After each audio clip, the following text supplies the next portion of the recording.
Welcome to Reparenting Daily, your free daily guide for inner child healing and repairing the relationship with yourself. This podcast helps you establish a consistent reparenting routine, and is divided into 3 sections. The first is a daily reading, the second is a discussion of that reading, followed by suggested journal prompts, and the last section is a peaceful binaural beats meditation for closing. Good morning, good afternoon, and good evening from whenever and wherever you're joining us. I'm so glad that you can join us for this journey of self-expansion. If this is your first time, welcome. As a celebration of completing our first full year of Reparenting Daily episodes, I've opened a free membership tier for the Patreon community so that you can access more resources and join our free weekly Zoom calls for free. I understand there's a lot going on in the world right now, and I know that many people are really struggling. My hope with this is to encourage others to still pick up the work of reparenting and offer a free community where people can come together and do that. I'd also like to thank all of you who've been along on the journey so far. Just as a reminder, this is a free podcast, but you can support the project by purchasing the Reparenting Daily journal, where you can follow us along all year. This 333-page journal gives you extra insight and resources for each week, and it also provides space for you to keep your notes. Another way to support the podcast is to purchase the Fairy Tales for Reparenting series, volumes 1 through 3. This collection organizes famous and obscure fairy tales from around the world into 3 phases of the hero's journey, beginning, middle, and end. And while you might think that fairy tales are for kids, I'd like to challenge you here. These stories contain profound truths and lessons carried down over millennia that we can use to integrate in our reparenting journey. It's a fun way to connect with your inner child. Each volume contains 10 fairy tales. They include an analysis section to help you dive deeper into the message, as well as journal prompts to reflect on the story's meaning for your own life. Lastly, you can also support the podcast by taking a paid Patreon subscription, purchasing the books on the website, or by donating to Buy Me a Coffee. You can find all this information on the supporters section of the website. And so, with these announcements out of the way, let's dive into today's practice. Today we're going to be listening to a portion of a TED Talk by Kristin Neff, a famous researcher on self-compassion. We've looked at some of her work before. As always, you can find the link in the show notes if you'd like to check out its entirety, or to also look up more on her website. You can also find the hyperlink in her name. Just as a reminder, we are in February now, and the theme for this month is self-compassion and kindness. We're in week 1, which is February 1st until the 7th, and the theme for this week is understanding self-compassion. I've selected this talk because self-compassion is her primary research topic. She is the world leading expert on self-compassion from a research perspective that was born from her own personal experience. So she's someone who's coming from the research with her own lived experience, which is really the best combination in my point of view. And so, without further ado, I'd like to encourage you to reflect on the lessons she gives here, and to perhaps listen to this even a second time to see what lessons you can gain. Without further ado, here is Kristin Neff. I guess you could say that I am a self-compassion evangelist. I love spreading the good word about self-compassion. I've devoted the last 10 years of my research career to studying the mental health benefits of self-compassion, and more recently I've been working on developing interventions to help people learn to be more compassionate to themselves in their lives. And the reason I'm so passionate about self-compassion is because I've really seen its power in my own life.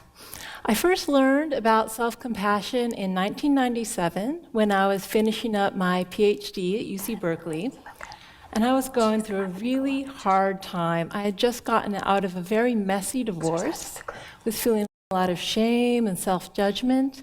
I was feeling a lot of stress. Would I finish my PhD? And then if I did, would I get a job? So I thought it would be a good time to learn how to practice meditation. So I signed up with the local Buddhist meditation group.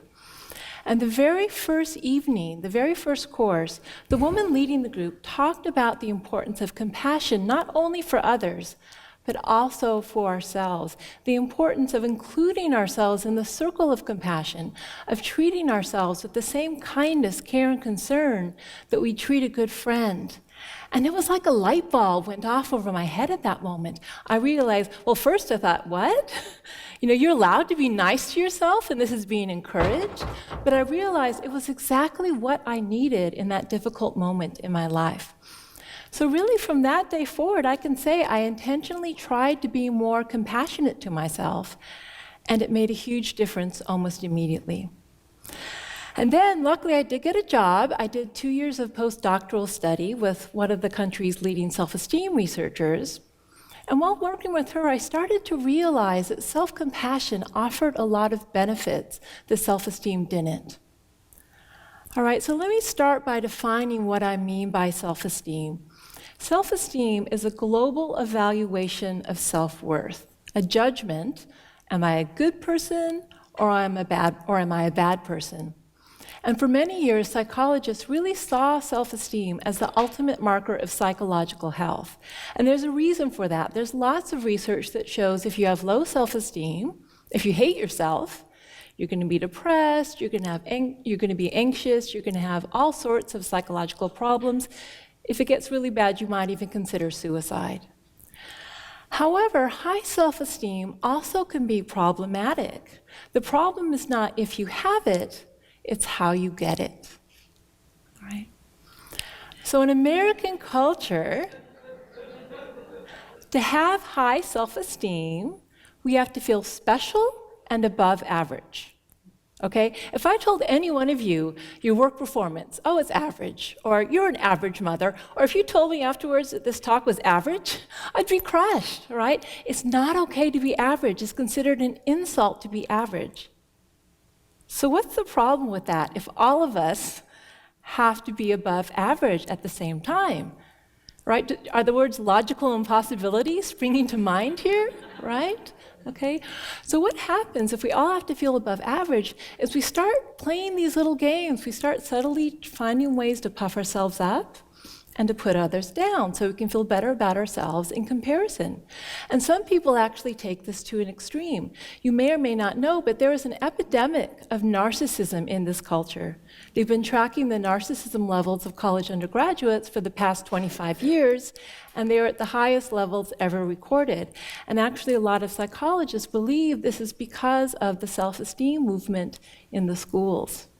Okay?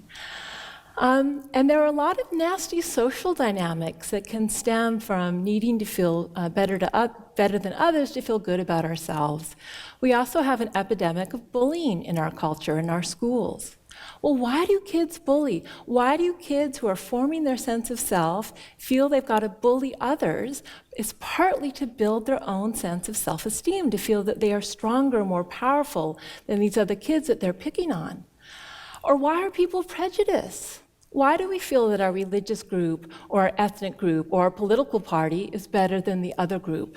Partly in order to enhance our own self-esteem. Right? Another problem with self-esteem is that it's contingent. It's contingent on success. We only feel good about ourselves when we succeed in those domains of life that are important to us, but what happens when we fail? What happens when we don't meet our ideal standards? We feel lousy, we feel terrible about ourselves. And for women, this is especially hard because what do you think research shows around the world, the number one domain in which women invest their self-esteem?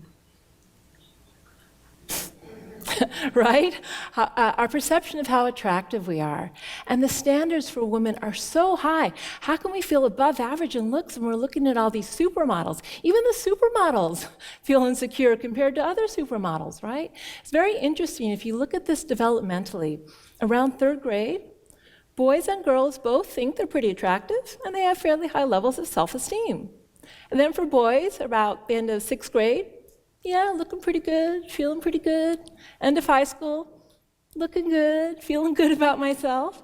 But for girls, after third grade, their perception of how attractive they are, and therefore their self-esteem, starts to take a nosedive.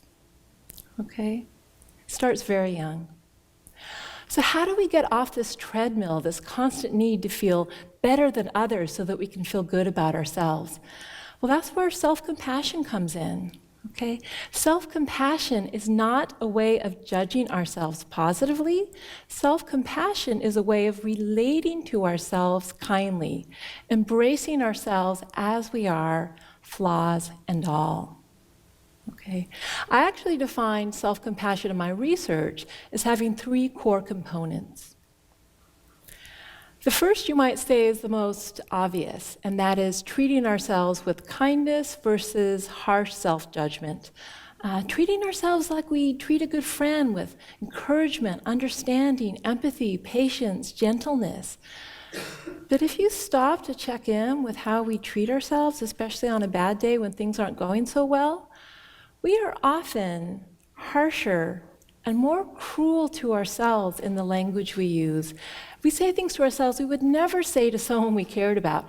We say things to ourselves that we probably even wouldn't say to someone we didn't like very much. Okay, we are often our own worst enemy. So with self-compassion, we reverse that pattern and start treating ourselves like we treat our good friends. The second component of self-compassion is common humanity. All right, where self-esteem asks, how am I different than others? Self-compassion says, well, how am I the same as others? And one of the ways we are the same as others, what does it mean to be human? To be human means to be imperfect. All of us, everyone in the entire globe, we are imperfect as people, and our lives are imperfect. That is the shared human experience. Often what happens, though, irrationally, when we notice something about ourselves, we haven't reached our goal, or we're struggling in life, we feel as if something has gone wrong here. This is abnormal. This shouldn't be this way. I shouldn't be, failing to reach my goals. And it's that feeling of abnormality, of separation from others, that is so psychologically damaging. We make it so much worse by feeling we're isolated in our suffering and our imperfection, when in fact that's precisely what connects us to other people. And then the third component of self-compassion is mindfulness. Mindfulness means being with what is in the present moment. And we need to be able to turn toward, acknowledge, validate, and accept the fact that we are suffering in order to give ourselves compassion. Now, actually, oftentimes we aren't aware of our own suffering, especially when that suffering comes from our own harsh self-criticism. We get so lost in the role of self-critic, so identified with it, so identified with the part of ourselves that the back is straight saying, you are wrong, you should have done better, that we don't even notice the incredible pain we're causing ourselves. And if we don't notice what we're doing to ourselves with our harsh self-criticism, we can't give ourselves the compassion we need. So you might be asking, why do we do it? Self-criticism, we know it's painful. Why do we do it? What we've actually found in research, there's a lot of reasons we're self-critical, but the number one reason is that we believe we need our self-criticism to motivate ourselves. That if we are too kind to ourselves, we will be self-indulgent and lazy. Okay? So the question is it true? Is it true? Actually, the research shows just the opposite. Self-criticism undermines our motivation, and here's why. When we criticize ourselves, we are tapping into our body's threat defense system, the reptilian brain. Okay, this system evolved so that if there was a threat to our physical person, we would release adrenaline and cortisol and prepare for the fight or flight response. Now, the system evolved for threats to our actual bodily self, but in modern times, typically the threat is not to our actual selves, but to our self-concept. So when we think a thought about ourselves that we don't like, that's some imperfection, we feel threatened. And so we attack the problem, meaning we attack ourselves. And with self-criticism, it's a double whammy because we are both the attacker and the attacked. So self-criticism releases a lot of cortisol. If you are a constant self-critic, you will have constantly high levels of stress, and eventually the body, to protect itself, will shut itself down and become depressed in order to deal with all the stress. And as we know, depression is not exactly the best motivational mind state, all right? Luckily, we aren't just reptiles. We're also mammals. Okay? There's another way we can feel safe, and that is by tapping into the mammalian caregiving system. What's unique about mammals is they are born very immature, which means a system had to be evolved in which the infant would want to stay close next to the mother and stay safe, which means our bodies are programmed to respond to warmth, gentle touch, and soft vocalizations. So when we give ourselves compassion, the research shows we actually reduce our cortisol levels and release oxytocin and opiates, which are the feel-good hormones. And when we feel safe and comforted, we are in the optimal mind state to do our best. And it's actually very easy to see when we think about how to best motivate our children. So let's say there is a father whose son comes home from high school with a failing math grade. The father has two different ways to try to motivate his child. The first is with harsh criticism. The son comes in, shows the father the math grade, and the father says, "I'm ashamed of you.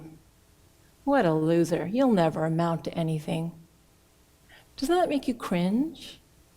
And yet, isn't that often precisely the type of language we use with ourselves? And what's going to happen to that son? Will he try harder? Well, yes, he will for the short term, but eventually he's going to lose faith in himself. He's going to become depressed, and he will become afraid of failure and probably give up math because the consequences of failing again are just too dire. But what if the father takes a compassionate approach? The son shows him the failing math grade, and the father says, "Ooh, ouch. Wow, you must be hurting. I'm sorry. Hey, give me a hug. I still love you. It happens to everyone. But I know you want to get your math grades up because you want to go to college. Here's what compassion says. What can I do to help? How can I support you?" And the more encouraging, loving, compassionate the father is, the better place emotionally the son will be in to do his best. And luckily, research strongly supports everything I've been saying. The last few years especially have seen a sharp uptick in the number of research studies conducted on self-compassion. And the bottom line is unequivocally, self-compassion is very strongly related to mental well-being. It's strongly related to less depression, less anxiety, less stress, less perfectionism. It's equally strongly related to positive states like happiness, like life satisfaction. It's linked to greater motivation, taking greater self-responsibility, making healthier lifestyle choices. It's also linked to having more sense of connectedness with others, better interpersonal relationships. We've also done some research comparing directly self-esteem and self-compassion. And what we find, what you can say, is that self-compassion offers the benefits of self-esteem without the pitfalls. So it's associated with strong mental health, but it's not associated with narcissism or constant social comparison or ego-defensive aggression. It also provides a much more stable sense of self-worth than self-esteem does, because it's there for you precisely when you fail. Just when self-esteem deserts you, self-compassion steps in and gives you a sense of being valuable, not because you've reached some standard or you've judged yourself positively, but because you are a human being worthy of love in that moment. And again, this is something I really know from my personal life. Right? The greatest challenge I have faced in my life so far was when my son Rowan was diagnosed with autism. And luckily, when he was diagnosed, I had a long practice of self-compassion under my belt. So when I first got the diagnosis, I felt incredible grief. I even felt some shame. And it was very hard to feel that, to admit that to myself, because how could I feel grief about the child who I love more than anyone else in the world? But the thing is, I was feeling that, and I knew that what I needed at that moment was to embrace how difficult it was. And the more I could embrace my own grief, the more quickly I moved through it, and then the more able I was to turn toward him and accept and love him for who he was. It also helped me over and over again in the heat of the moment. So as you may know, one issue with autistic children, especially when they're young, is they can throw very terrible tantrums. So imagine being on a plane to England. This is a true story. Rome was 4 years old. I don't know what set him off, but he throws a doozy of a tantrum, right? Flailing, screaming. Everyone on that plane looking at us like they wish we were dead. You know, he's 4 years old, he looks normal. People are thinking, what's wrong with this kid? Why is he acting this way? And what's wrong with this mother? Why can't she control her child? Okay, lots of fear. What do I do? What do I do? Jumping out the window sadly wasn't an option. So, okay, I know, I'll take him to the bathroom. I can try to comfort him there. Maybe it'll muffle the screams. So I'm kind of taking this 4-year-old flailing child to the bathroom, which was, of course, occupied, right? So imagine being in that little space outside the bathroom door with this, tantruming child, and I knew in that moment the only refuge I had was self-compassion. So I put my hands over my heart, and I tried to comfort him, but I was mainly focusing on myself. This is so hard right now, darling. I'm so sorry you're going through this, but I'm here for you. And you know what? It got me through. And by allowing myself to be open-hearted toward myself,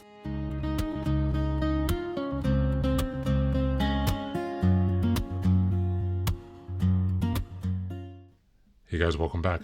Self-compassion is the gentle art of treating ourselves as we would a cherished friend. Unlike self-esteem, which often ties our value to success, appearance, or comparison with others, self-compassion rests on kindness, common humanity, and mindfulness.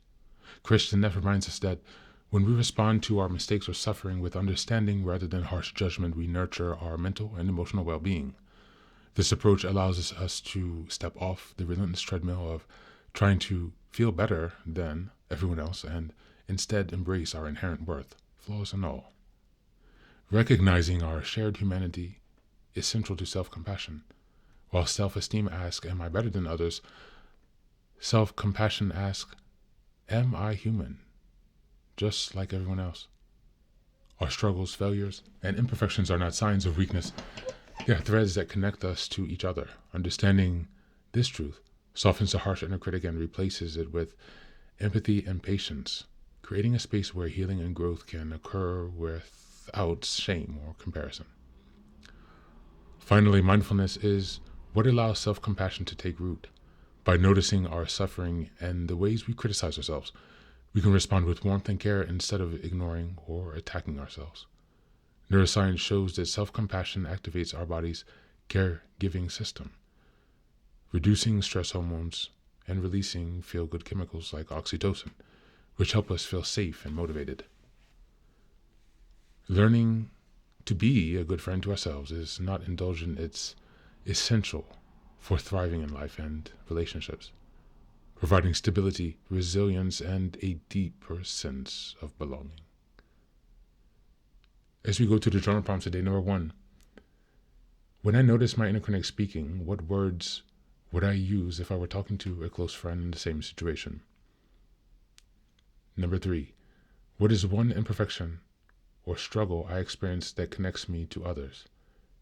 And how can I embrace it with kindness instead of judgment? Number 3, moments of suffering or failure this week, how can I pause, notice my feelings, and respond with compassion rather than self-criticism? That's it for today. As always, thanks for being here. Take care of yourself, and please do be well.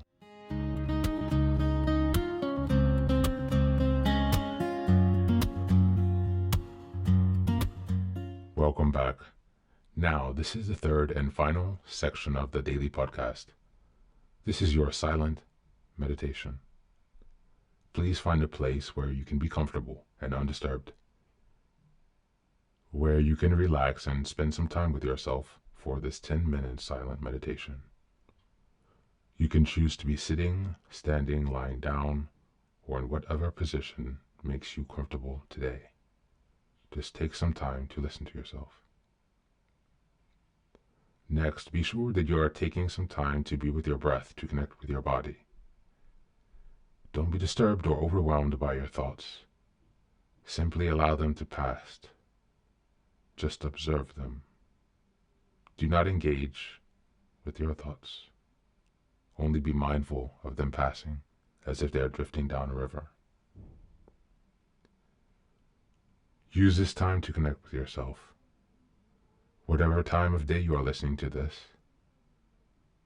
Namaste.